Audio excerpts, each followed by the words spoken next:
GST জেরে সোনা, লোহা থেকে মিষ্টির মতো বেশ কিছু পণ্যের দাম যেমন বেড়েছে, তেমনি একাধিক জীবনদায়ী ওষুধ থেকে শুরু করে নানান জিনিসের দাম কমেওছে, যার মধ্যে রয়েছে স্মার্টফোন। কারণ আগে যে হারে ভ্যাট যোগ হতো স্মার্টফোনের বিলের সঙ্গে, এখন তার তুলনায় কম লাগছে জিএসটি। কিন্তু নতুন দাম এখনো চালু না হওয়ায় বঞ্চিত হচ্ছেন ক্রেতারা।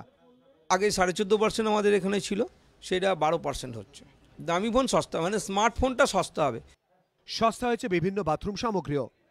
কিছু কিছু জিনিস দাম কমছে, আবার কিছুটা সেম থাকছে। মেটাল যেটো ট্যাপস আছে, আমাদের নলগুলা যে ফিটিংসগুলা যেগুলো আছে, সেগুলো আগে যা সব excise, CST, local VAT, entry tax, বিভিন্ন রকম ট্যাক্সের ঝামেলার থেকে মুক্তি করে যে জিএসটি লেগেছে, সেটাতে আমাদের শুধু 18% আছে। তার মানে 10 থেকে 12% মিনিমাম আমাদের দামটা এটা কম হওয়ার কথা আছে। জিএসটি জেরে দাম কমেছে নানান মেডিকেল এবং সার্জারি ইকুইপমেন্টেরও, কিন্তু নতুন দামের তালিকা না আসায় কম দামে তা ক্রেতাদের হাতে তুলে দেওয়া যাচ্ছে না বলেই দাবি ব্যবসায়ীদের। জিএসটির অ্যাপ্লাই আমরা করেছি, জিএসটির নম্বর আমরা পেয়েছি, কিন্তু নতুন করে কোনো মাল এ পর্যন্ত পারচেস করা হয়নি, মানে 1 জুলাইয়ের পরে। সেই জন্য কী প্রাইস আসছে সেটা এখন আমাদের আসেনি, আর নতুন কোনো প্রাইস লিস্টও এখন আমাদের হাতে আসেনি। একই অবস্থা ওষুধের বাজারেরও।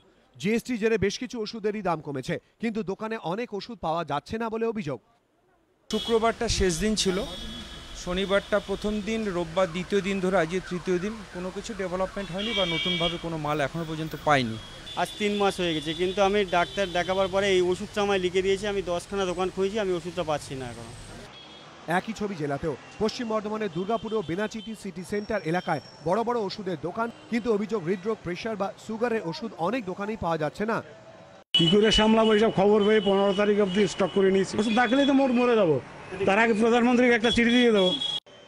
কিন্তু কেন এমন পরিস্থিতি? ওষুধ ব্যবসায়ীদের অনেকেরই দাবি, বহু ডিস্ট্রিবিউটর এখনো জিএসটি রেজিস্ট্রেশনই করাতে পারেননি, ফলে সাপ্লাইয়ের টান পড়েছে, যা জেরে ফুরিয়েছে অনেক দোকানের স্টক। বাধ্য হয়ে ফেরাতে হচ্ছে ক্রেতাদের। হার্টের ওষুধ পাওয়া যাচ্ছে না, প্রেশার ওষুধ পাওয়া যাচ্ছে না, সুগার ওষুধ পাওয়া যাচ্ছে না, জীবনদানী ওষুধগুলো পাওয়া যাচ্ছে না, অনেক সমস্যা দাঁড়িয়েছে। জিএসটি অ্যাপ্লাই করা আছে, এখনো পর্যন্ত জিএসটি নাম্বার পাইনি এখনো। তাহলে কি জিএসটি সুফল হাতে পেতে আরও কিছুদিন অপেক্ষা করতে হবে? প্রশ্ন অনেকেরই। সঞ্চয় মিত্র, মনোজ বন্দ্যোপাধ্যায়, এবিপি আনন্দ।